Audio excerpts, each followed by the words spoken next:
जय मसीह की सबको। आज हम वचन से आग का बपतिस्मा का अर्थ समझेंगे और एक एक लाइन को जो यूहन्ना ने बोली थी उसे हम वचन से ही समझेंगे कि वो किस विषय में बात कर रहे हैं। तो हम जाएंगे मैथ्यू 3 में। तो जब उसने बहुत से फरीसियों और सदूकियों को बपतिस्मा लेने के लिए अपने पास आते देखा तो उनसे कहा, हे सांप के बच्चों, तुम्हें किसने आज्ञा दी कि आने वाले क्रोध से भागो? तुम्हें किसने चेतावनी दी कि आने वाले क्रोध से भागो, मन फिराव के योग्य फल लाओ? तो वो कह रहे हैं कि आपको किसने ये आज्ञा दी है। पहले मैं चलो पूरा पढ़ देती हूँ इसको। मन फिराव के योग्य फल लाओ और अपने अपने मन में यह ना सोचो कि तुम्हारा पिता अब्राहम है, क्योंकि मैं तुमसे कहता हूँ कि परमेश्वर इन पत्थरों से अब्राहम के लिए संतान उत्पन्न कर सकता है। तो ये बात इसी से जुड़ी हुई बोल रहे हैं वो। और अब कुल्हाड़ा पेड़ की जड़ों पर रखा हुआ है, इसलिए जो जो पेड़ अच्छा फल नहीं लाता वह काटा और आग में झोंका जाता है। मैं तो पानी से तुम्हें मन फिराव का बपतिस्मा देता हूँ, परंतु जो मेरे बाद आने वाला है मैं उसकी जूती उठाने के योग्य नहीं, वह तुम्हें पवित्र आत्मा और आग से बपतिस्मा देगा। उसका सूप उसके हाथ में है, वह अपना खलियान अच्छी तरह से साफ करेगा और अपने गेहूं को तो खत्ते में इकट्ठा करेगा, परंतु भूसी को उस आग में जलाएगा जो बुझने की नहीं। तो यहाँ पर आपने समझ लिया होगा कि किस बात में उन्होंने किस विषय में बात कर रहे हैं कि आग के बपतिस्मे, वो ऐसी आग मन फिराव पानी का बपतिस्मा, पवित्र आत्मा का बपतिस्मा और आग का बपतिस्मा के विषय में बोल रहे हैं। तो ये आग का बपतिस्मा, हम मन फिराव का भी बपतिस्मा जानते हैं, आत्मा का भी बपतिस्मा जानते हैं। आग का बपतिस्मा क्या है तो देखते हैं। देखिए यहाँ पर क्या है, उन्होंने आने वाले क्रोध से भागो। आने वाला क्रोध क्या है? मलाकी 4:1 क्या कहता है कि देखो वह धधकते हुए भट्टे के दिन समान दिन आता है। धधकते हुए भट्टे के समान, जिसमें ईंटें डाली जाती है ना, भट्टा जो होता है, इतना मतलब इतनी आग इतनी होगी उसमें, जब सब अभिमानी और दुराचारी लोग अनाज की खूंटी बन जाएंगे और उस आने वाले दिन में वे ऐसे भस्म हो जाएंगे कि न उनकी जड़ बचेगी और न उसकी शाखा। सेनाओं के यहोवा की यह वचन है। तो उन्होंने क्या कहा था? ना उसकी जड़ बचेगी। अब कुल्हाड़ा जड़ पर रखा है, आगे इसको और भी हम समझेंगे। तो थिस में भी क्या लिखा, 1 थिस 2 थिस में 1:8 में। तो ये क्या कह रहे हैं? उस समय जबकि प्रभु यीशु अपनी सामर्थ्य स्वर्गदूतों के साथ धधकती हुई आग में स्वर्ग से प्रकट होगा, और जो परमेश्वर को नहीं पहचानते और हमारे प्रभु यीशु मसीह के सुसमाचार को नहीं मानते उनसे पलटा लेगा, यानी बदला लेगा।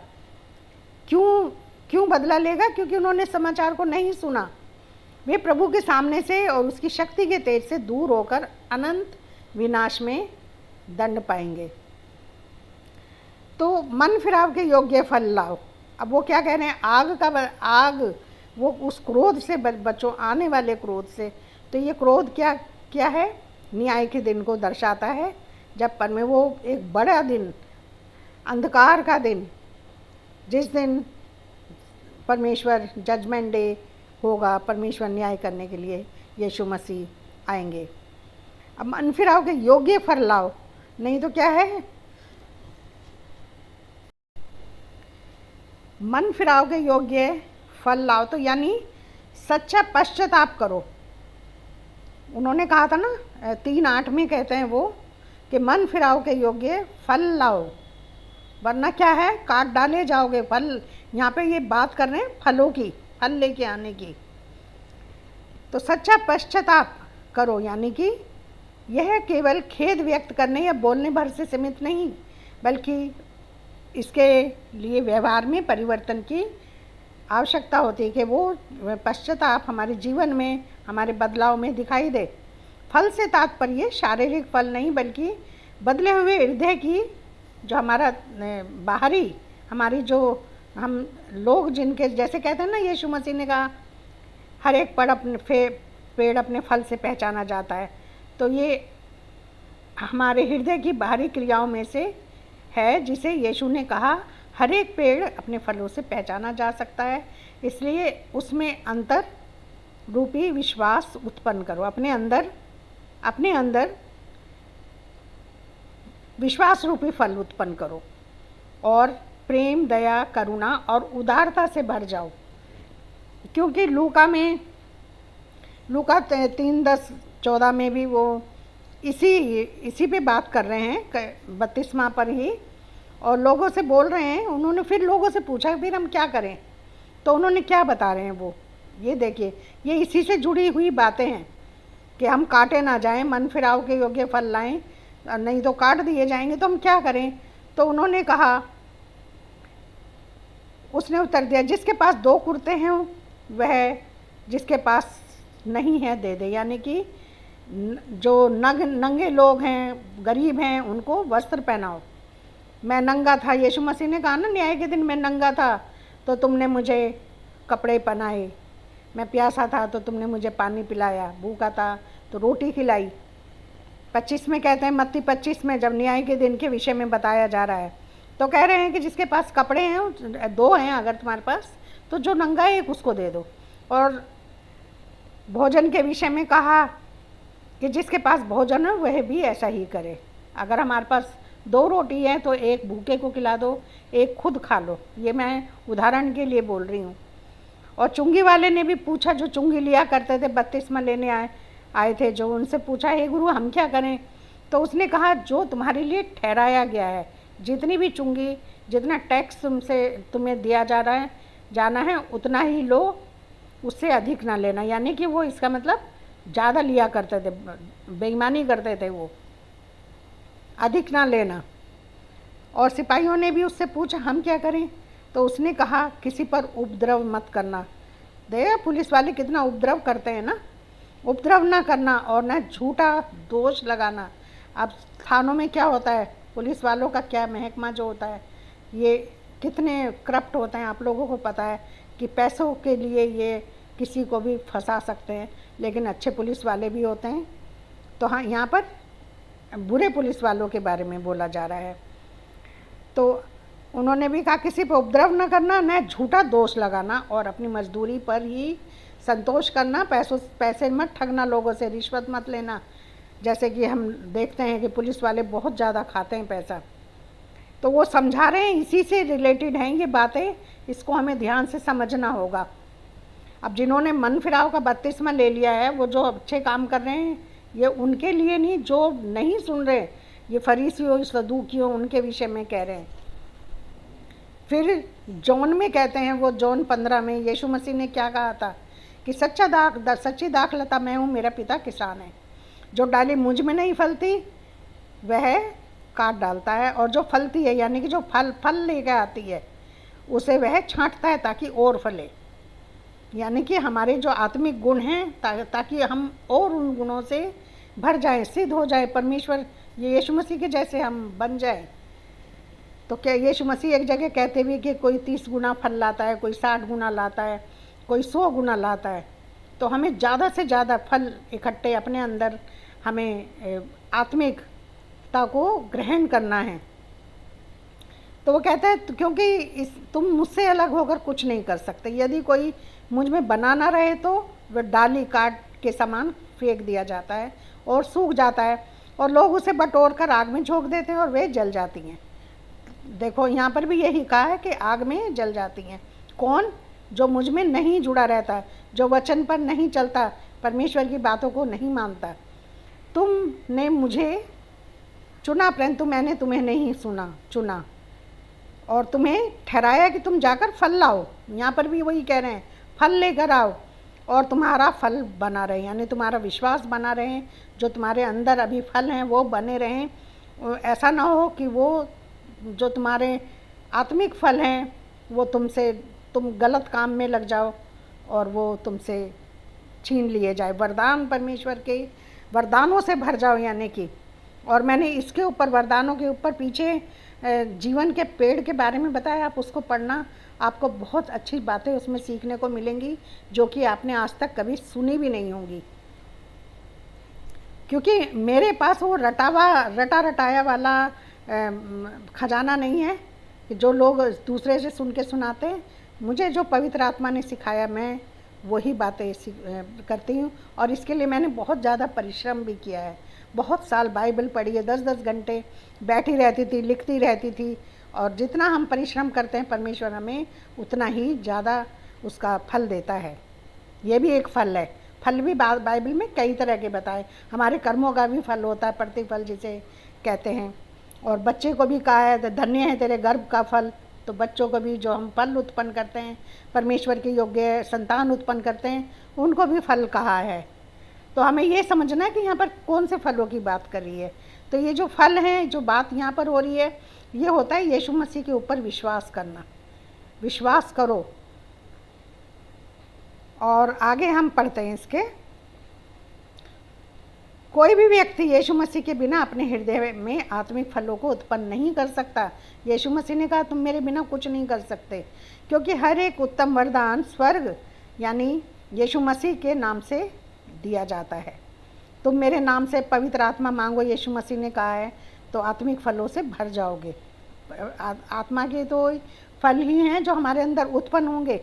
तो मेरे बिना तुम कुछ नहीं कर सकते, और मेरे पिता की महिमा इसी में होती है कि तुम और फल लाओ। 16 में यूहन्ना 15:16 में कह रहे हैं कि मेरे पिता की महिमा, मेरे पिता की स्तुति, यानी कि जो तुम आराधना स्तुति करते हो, इसी में होती है कि तुम्हारे अंदर तुम आत्मिक फलों से भर जाओ। परमेश्वर तो चाहता है कि हम 100% अपने अंदर फल उत्पन्न करें। तो मत्ती 3:9 में कहते हैं, अपने मन में यह ना सोचो कि हमारा पिता इब्राहिम है, क्योंकि मैं तुमसे कहता हूँ कि परमेश्वर इन पत्थरों से इब्राहिम के लिए संतान उत्पन्न कर सकता है। अभी ये इसी पैरा में चल रहे हैं हम, जो हमें ये यूहन्ना सुना रहा है। तो यूहन्ना बपतिस्मा देने वाला यहूदियों के धार्मिक नेताओं को चेतावनी देता है कि वे उद्धार के लिए इब्राहिम से अपने शारीरिक वंश पर भरोसा ना करें। वह घोषणा करता है कि वंश कृपा की गारंटी नहीं देता है। जो इब्राहिम का वंश है वो शारीरिक वंश है। ये कहते हुए कि परमेश्वर पत्थरों से भी इब्राहिम की संतान उत्पन्न कर सकता है, मतलब उस वंश पे नहीं, यीशु मसीह के वंश पर। क्योंकि जो यीशु मसीह का वंश था वो, अब इब्राहिम का वंश था, वो यीशु मसीह के पास आ चुका है आत्मिक रीति से। तो वो फिर वो कहता है कि इन पत्थरों से अन्य जातियों को बोला गया, इन पत्थरों से भी वो संतान उत्पन्न कर सकता है। तो ये पत्थर को ना, ये अन्य जातियां हैं को बोला गया है, जिन्हें परमेश्वर ने अलग कर दिया था। वचन देखते हैं यशायाह 5 में देखते हैं, एक अति उपजाऊ टीले पर मेरे प्रिय की एक दाख की बारी थी। उसने उसकी मिट्टी खोदी और एक उसके पत्थर बीनकर उनमें उत्तम जाति की एक दाखलता लगाई। ये दाखलता कौन है? ये इज़राइल का घराना। उनके बीच में उसने गुम्मट खोदा, गुम्मट बनाया और दाखरस के लिए कुंड भी खोदा। तब उसने दाख की बारी की आशा की, परंतु उसमें निकम्मी ही दाखें निकली। यानी कि उसने एक इज़राइल का घराना है जिसने उन्हें चारों तरफ से सुरक्षा भी दी, आशीषें भी दी। ये जो रस होता है ना, दाख रस, इसको आशीष का रस बोला जाता है। और लेकिन फिर भी क्या हुआ, सब कुछ देने के बाद भी वो निकम्मे ही बने रहे। फिर भजन संहिता 80 में लिखा हुआ है, 80 में, कि तुम मिस्र से एक दाखलता लाया, तो मिस्र से एक दाखलता लाया और अन्य जाति को निकाल कर उसे लगा दिया। अब ये दाखलता मिस्र से कौन थे? इज़राइली थे, जो मिस्र से आए थे और उन्हें इज़राइल में से सारी अन्य जातियों को निकाल कर वहाँ पर उन्हें स्थापित किया था। उनको, अन्य जातियों को पत्थर बीन के, जो हम यशा में पढ़ते हैं कि उसने पत्थर बीन कर उन उत्तम जाति की एक दाखलता लगाई। तो ये पत्थर जो बीने थे ये अन्य जातियाँ थी। तो जो यूहन्ना बोल रहा है कि वो इन पत्थरों से संतान उत्पन्न कर सकता है, तुम उस पर इस भरोसे में मत रहना कि तुम इब्राहिम के वंश हो, तो वो इनसे भी कर सकता है। अब ये आपको समझ में आ गया होगा। फिर मत्ती में देखते हैं, मत्ती 21 में, मरकुस 12 और लूका 20 में भी दुष्ट किसानों का दृष्टांत दर्ज है, जिसके माध्यम से यीशु ने यहूदियों के, मैं यहाँ पे पढ़ नहीं रही हूँ पूरा दृष्टांत, तो बहुत लंबा हो जाएगा। यहूदियों के धार्मिक नेताओं के पाप और परमेश्वर की योजना को स्पष्ट किया। कहानी में गृह स्वामी स्वयं परमेश्वर है और अंगूर का बाग परमेश्वर की चुनी हुई प्रजा इज़राइल, दुष्ट किसान उस समय के विश्वासी यहूदी धार्मिक नेता, व्यवस्थापक, महायाजक, फरीसी और शास्त्री जो धर्म के रखवाले थे लेकिन भ्रष्ट हो गए थे। जमींदार के सेवक, परमेश्वर के भविष्यवक्ता जिन्हें यहूदियों ने अस्वीकार कर मार डाला था। और जमींदार का पुत्र कौन है? यीशु मसीह। तो इस दृष्टांत में यीशु मसीह ने स्पष्ट किया कि परमेश्वर का राज्य अविश्वासियों से लेकर उनको दे दिया जाएगा जो उसके योग्य फल लाएं, फल उत्पन्न करें, परमेश्वर के योग्य संतान उत्पन्न करें और अपने अंदर भी वो फलों को उत्पन्न करें और लोगों को भी। तो जहाँ पे यीशु मसीह ने कहा तो क्या तू नहीं जानता था हे दुष्ट, जब वो अपने तोड़े देखे जाते हैं कि जहाँ मैं नहीं छितराता वहाँ से मैं बटोरता हूँ, तो तुम्हें क्या करना है? सुसमाचार का प्रचार करना है और लोगों को इकट्ठा करके वहाँ से बटोर कर लाना है। ये भी फल हैं, इनको भी फल बोला जाता है, धर्मी लोगों को भी फल बोला जाता है। और तो उनको दे दिया जाएगा जो उसके योग्य फल लाएं। इसके बाद यीशु ने भजन संहिता 118 का और 23 की भविष्यवाणी को याद दिलाया कि जिस पत्थर को राजमिस्त्री ने, राजमिस्त्री कौन है? परमेश्वर है, राजमिस्त्री ने निकम्मा ठहराया वही कोने का सिरा बन गया। वही मतलब पत्थर जिन्हें अन्य जातियों को अलग कर दिया था, परमेश्वर ने उन्हीं को अब कोने का सिरे में फिट कर दिया है। फल देना ज़रूरी है। परमेश्वर ने हमें जो जीवन और आशीषें दी हैं, हमसे अच्छे कार्यों और विश्वास रूपी फल की अपेक्षा करता है। परमेश्वर ने दुनिया के उद्धार के लिए अपने इकलौते पुत्र यीशु को भेजा। उसे अस्वीकार करना सबसे बड़ा पाप और विनाश का कारण बनता है। ये हमें ध्यान रखना पड़ेगा कि जो भी यीशु मसीह पे विश्वास नहीं करता और मन नहीं फिराता, पश्चाताप नहीं करता, वो पेड़ की डाली से काट दिया जाएगा। और लूका 13 में भी यीशु मसीह एक कहते हैं कि मैं तुमसे कहता हूँ, परंतु लूका 13 से 5:8 में कहते हैं कि मन ना फिराओगे तो तुम भी इसी तरीके से नाश हो जाओगे। फिर उसने यह दृष्टांत भी उन्हें कहा कि किसी अंगूर की बारी में एक अंजीर का पेड़ लगा हुआ था। अंगूर की बारी कौन है? इज़राइल राष्ट्र है, इज़राइल राष्ट्र को बोला गया है। और अंजीर का पेड़, उसमें यरूशलेम और यहूदा को बोला गया है कि उसमें इज़राइल में यहूदा और यरूशलेम के एक पेड़ लगा हुआ था और उसमें फल ढूंढने गया परंतु ना पाया। तब उसे बारी के रखवाले ने कहा, देख 3 वर्ष से मैं इस अंजीर के पेड़ में फल ढूंढने आता हूँ परंतु नहीं पाता। इसे काट डाल कि ये भूमि को क्यों घेरे रहे? इससे अच्छा तो है ना कि मैं इस भूमि को इन्हें निकाल के दूसरों को दे दूँ ना, जो फल लेके आएंगे। तो उसने उत्तर दिया कि हे स्वामी, इसे इस वर्ष और रहने दें कि मैं इसमें चारों ओर खोद कर खाद डालूं और अतः आगे को फलों से फले तो भला, नहीं तो उसे काट डालना। तो मालिक कौन है यहाँ पर? परमेश्वर है, जो यीशु मसीह पर विश्वास, न्याय, पश्चाताप, जो यीशु मसीह को मतलब माली है, जो यीशु मसीह इस बगिया का और पश्चाताप और आत्मिक फलों की अपेक्षा करता है। तो यीशु मसीह कौन है? माली है, जो धैर्य, क्षमा और प्रेम का प्रतीक है। कहानी का सार है कि एक व्यक्ति के अंगूर के बाग में अंजीर का पेड़ था। मालिक 3 साल से उस फल में फल ढूंढने आ रहा था, ये कि लोग इन पे विश्वास करें, लेकिन एक भी फल नहीं मिला। कोई भी विश्वासी वहाँ नहीं मिला। निराश होकर मालिक ने माली से कहा, इसे काट डालो, यह बेकार में ज़मीन की उपजाऊ की शक्ति को क्यों नष्ट कर रहा है? अतः माली ने उत्तर दिया, हे स्वामी, इस वर्ष छोड़ दे, तब तक मैं इसके चारों ओर खोद कर, यानी कि इसको शिक्षा दूँ, इसको सिखाऊँ, फल इसको बताऊँ, सारी बातें, तो संभव है कि आगे को फल दे, और यदि ना दे तो इसके बाद उसको काट डालना। तो ये परमेश्वर के धैर्य और दया को दर्शाता है। जब कोई व्यक्ति जीवन में अच्छे कर्म या विश्वास रूपी फल नहीं देता, तब भी परमेश्वर तुरंत दंड देते हैं। दंड देने के बजाय उसे सुधरने का एक और मौका देते हैं ताकि वह अपने जीवन को सही दिशा में ले जाए। तो इज़राइल को भी यीशु मसीह के द्वारा एक बार फिर से उन्हें सुधरने का मौका दिया था, लेकिन उन्होंने परमेश्वर की मंशा को ठुकरा दिया और उन्होंने उनकी बात को नहीं समझा।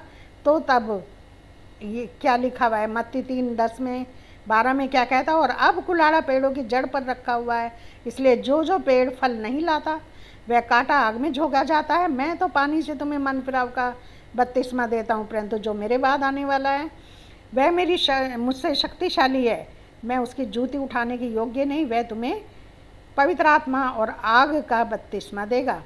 उसका सूप उसके हाथ में है और वह अपना खलियान यानी खेत संसार को अच्छी रीति से साफ करेगा और गेहूं को अपने खत्ते में इकट्ठा करेगा, परंतु भूसी को आग में जलाएगा जो बुझने की नहीं। तो वैसे ही जैसे यीशु मसीह ने कहा कि यूहन्ना 15 में कहा था कि जो डाली मुझ में नहीं फलती बनी रहती वह काट कर आग में झोंक दी जाएगी। और उन्होंने कहा था मैं डाली हूँ, मैं मेरा पिता किसान है, मैं दाख लेता हूँ और तुम डालियाँ हो। जो नहीं, अगर तुम मेरी बातों में नहीं मुझसे जुड़े रहोगे, मेरे साथ नहीं चलोगे, तो फिर काट के क्या होगा, आग में डाल दिया जाएगा। तो देखो वह दिन भट्टे के समान मलाकिनी कहा है उसमें कि आता है कि सब अभिमानी, सब दुराचारी लोग अनाज की खूंटी बन जाएंगे और उसे आने वाले दिन में यानी न्याय के दिन वे सब भस्म हो जाएंगे कि उनकी जड़ बचेगी और न उनकी शाखा। कहा है ना, शाखा काट के डाल दी जाएगी और कुल्हाड़ा अब जड़ के ऊपर रखा है, यानी कि बिल्कुल जड़ से ख़त्म कर दिया जाए। सेनाओं के यहोवा का यही वचन है, देखो यहोवा के उस बड़े भयानक दिन के आने से पहले मैं तुम्हारे पास एलिया नबी को भेजूँगा। तो एलिया नबी का क्या करेगा, आके शिक्षा सिखाएगा, उनको पढ़ाएगा, बताएगा, परमेश्वर के राज्य के बारे में बताएगा, उनके मन फिराव का बपतिस्मा देगा। ये सब बातें उनको सिखानी थी। अगर फिर भी नहीं सीखे तो फिर क्या होगा कि ऐसा ना हो कि फिर वो क्या कह रहा है कि उनके ऐसा ना हो कि मैं आकर पृथ्वी का सत्यानाश करूं। तो आप इसको समझने, ये आग का बपतिस्मा किस बारे में चल रहा है, ये बातचीत किस बारे में हो रही है। मैं आगे भी अभी बताऊंगी कि लोग किस किस को आग का बपतिस्मा कहते हैं। और यशायाह में कहा है 33 में कि तुम में सूखी घास का गर्भ ठहरेगा। ये सूखी घास का गर्भ क्या है, पाप। तुमने पाप को जन्म दिया है, तुम्हारे अंदर पाप का गर्भ मतलब ठहरा है। तुम में भूसी उत्पन्न होगी, जो भी तुम उत्पन्न करोगे ना, तुमने पाप का गर्भ ठहरा तो पाप ही तुम उत्पन्न करोगे। तुम्हारी सांस यानी कि तुम्हारी जो आत्मा है ना, वो आग है जो तुम्हें भस्म करेगी। देश देश के लोग सूखे हुए फूके हुए चूने के समान हो जाएंगे और कटे हुए कटीली झाड़ियों के समान आग में जलाए जाएंगे। और 2 में भी कहा है, क्योंकि परमेश्वर के निकट यह न्याय है कि जो तुम्हें कलेश देते हैं उन्हें बदले में कलेश दे, और तुम जो कलेश पाते हो तुम्हारे साथ चैन दे, उस समय जबकि यीशु मसीह अपने सामर्थी स्वर्गदूतों के साथ धधकती हुई आग में प्रकट होगा। और जो परमेश्वर को नहीं पहचानते और हमारे प्रभु यीशु मसीह के सुसमाचार को नहीं मानते, उनसे बदला लेगा। वे प्रभु के सामने से और उसकी शक्ति के तेज से दूर होकर अनंत विनाश में दंड पाएंगे। तो यहाँ पे जो बातें चल रही हैं, ये सब उसी दिन के बारे में उन्हें चेतावनी दी जा रही है कि भाई सुधर जाओ, संभल जाओ, वरना तो कुल्हाड़ा अब रखा हुआ है, तोपेत तैयार करा गया है, आग में डालने के लिए लोग तैयार हैं। जो नहीं कहना मानते, परमेश्वर के सुसमाचार को नहीं सुनते, वो उस आग में डाल दिए जाएंगे। अभी ये आग का बपतिस्मा और मैं अभी आपको आगे से थोड़ा सा और समझाऊंगी। तो पेंतेकुस्त के दिन क्या हुआ था, बहुत सारे लोग पेंतेकुस्त के दिन को आग का बपतिस्मा बोलते हैं, क्योंकि वो आग की जीभें उतरती हुई आई, और ये पढ़ते हैं कि आग की जीभें उतरी, तो उन्होंने उसको क्या कहा, देखो ये आग का बपतिस्मा है। लेकिन यीशु मसीह ने क्या कहा था, प्रेरितों के काम 1:5-4 में। और चेलों से उन्होंने मिलकर क्या कहा था कि यरूशलेम को ना छोड़ो, परंतु पिता की उस आज्ञा के पूरे होने की प्रतीक्षा करते रहो जिसकी चर्चा तुम मुझसे सुन चुके हो। क्या चर्चा सुन चुके हो? कि सत्य का आत्मा आएगा और वो तुम्हें सब कुछ सिखाएगा। और ये प्रतिज्ञा किसने की थी? योएल 2 में परमेश्वर ने कहा था कि मैं सब प्राणियों पर अपनी आत्मा उंडेलूँगा उस भयानक दिन के आने से पहले। तो भयानक दिन से आने से पहले पवित्र आत्मा उतरेगा, और ताकि अपने चुने हुए लोगों को उनको बढ़ाए, उनका शुद्धिकरण करे। क्योंकि यूहन्ना ने तो पानी से बपतिस्मा दिया। अब देखो यीशु मसीह क्या कह रहे हैं। यूहन्ना ने भी कहा था ना कि मैं बपतिस्मा दे रहा हूँ, पानी से दे रहा हूँ, लेकिन मेरे बाद जो आने वाला वो तुम्हें पवित्र आत्मा और आग का बपतिस्मा देगा। तो यहाँ पे क्या कह रहा है? यूहन्ना ने तो तुम्हें पवित्र आत्मा का बपतिस्मा दिया, पानी का बपतिस्मा दिया, परंतु थोड़े दिन के बाद तुम पवित्र आत्मा से बपतिस्मा पाओगे। यरूशलेम को मत छोड़ना, क्योंकि वो समय बिल्कुल निकट है। जब तो उन्होंने क्या कहा था कि मतलब प्रतीक्षा करते रहो जिसकी चर्चा तुम मुझसे सुन चुके हो। क्योंकि यूहन्ना ने तो तुम्हें पानी से बपतिस्मा दिया, परंतु थोड़े दिन में तुम पवित्र आत्मा से बपतिस्मा पाओगे। पवित्र आत्मा का बपतिस्मा बोल रहे हैं। और जब पवित्र आत्मा तुम पर आएगा तो तुम सामर्थ्य पाओगे, उन्होंने ये कहा है। आप वचन देख लें सामने। फिर प्रेरितों 2 में जब पेंतकुस्त का दिन आया तो वे सब एक जगह इकट्ठे थे। अचानक आकाश में बड़ी आंधी के समान सनसनाहट का शब्द हुआ और सारा घर जो था गूंज गया उस आवाज़ से, और उन्हें आग के समान जीवें फटी दे। अब उन्होंने जो आग के समान जो जीवें फटती गई, इसको लोगों ने आग का बपतिस्मा कह दिया। लेकिन यीशु मसीह ने क्या कहा था? पवित्र आत्मा का बपतिस्मा है ये। और उनमें से हर एक पर आ ठहरी और वे सब पवित्र आत्मा से भर गए। पवित्र आत्मा से भरे। आग मतलब वो वाला बपतिस्मा नहीं हुआ ये। आग किसी जीवे उतरी, यानी कि अन्य जीवे, यानी कि टंग्स, भाषाएं उतरी और वो उनके ऊपर आकर ठहर गई। तो ये क्या है? पवित्र आत्मा से भर गए। तो ये था पवित्र आत्मा का बपतिस्मा, ये आग का बपतिस्मा नहीं था। लूका 13:12 में तो यीशु मसीह क्या कह रहे हैं? लूका 12:49-51 में, मैं पृथ्वी पर आग लगाने आया हूँ और क्या चाहता हूँ केवल यह है कि अभी सुलग जाती। मुझे तो एक बपतिस्मा लेना, और जब तक वह ना हो ले तब तक मैं कैसी व्यथा में रहूँगा। क्या तुम समझते हो कि मैं पृथ्वी पर विलाप कराने आया हूँ? मैं तुमसे कहता हूँ नहीं, वरन अलग करने आया हूँ। बाइबल में आग को अक्सर पवित्र आत्मा और ईश्वरीय प्रेम के प्रतीक के रूप में देखा जाता है। प्रभु यीशु मसीह अपने वचनों और प्रेम से मनुष्यों के हृदय को प्रज्वलित करना चाहते हैं, और ताकि वे पापों से मुक्त होकर एक पवित्र जीवन जी सके। तो पवित्र आत्मा विश्वासियों को दुखों की आग में डालकर शुद्धिकरण करता है। जो आग का बपतिस्मा हमें भी लेना है, यीशु मसीह ने भी लिया था। उन्होंने कहा था कि मैंने तो एक बपतिस्मा लेना है, तब तक मैं कैसी व्यथा में रहूँगा। और ये क्या था? ये दुखों का कटोरा उन्होंने जो हमारे लिए पी लिया था। और वो यीशु मसीह कहते हैं कि ये तुम्हें भी पीना पड़ेगा, तुम भी पियोगे, दुख उठाओगे। तो हमें भी आग का बपतिस्मा लेना है, लेकिन हमें दुखों के रूप में लेना। हमारा जो न्याय है वो दुखों को सहन करना। इस संसार जो हमें कलेश देता है, दुख देता है, यही हमारा न्याय है। हमारा न्याय दुखों की भट्टी में डाल के होगा। आप सामने स्क्रीन पर वचन पढ़ सकते हैं, लिखा हुआ है कि मैं तुझे दुखों की भट्टी में डालकर परखूँगा और तुझे चमकाऊँगा, तुझे शुद्ध करूँगा। तो आप देख सकते हैं सामने पतरस ने भी कहा है इस बारे में।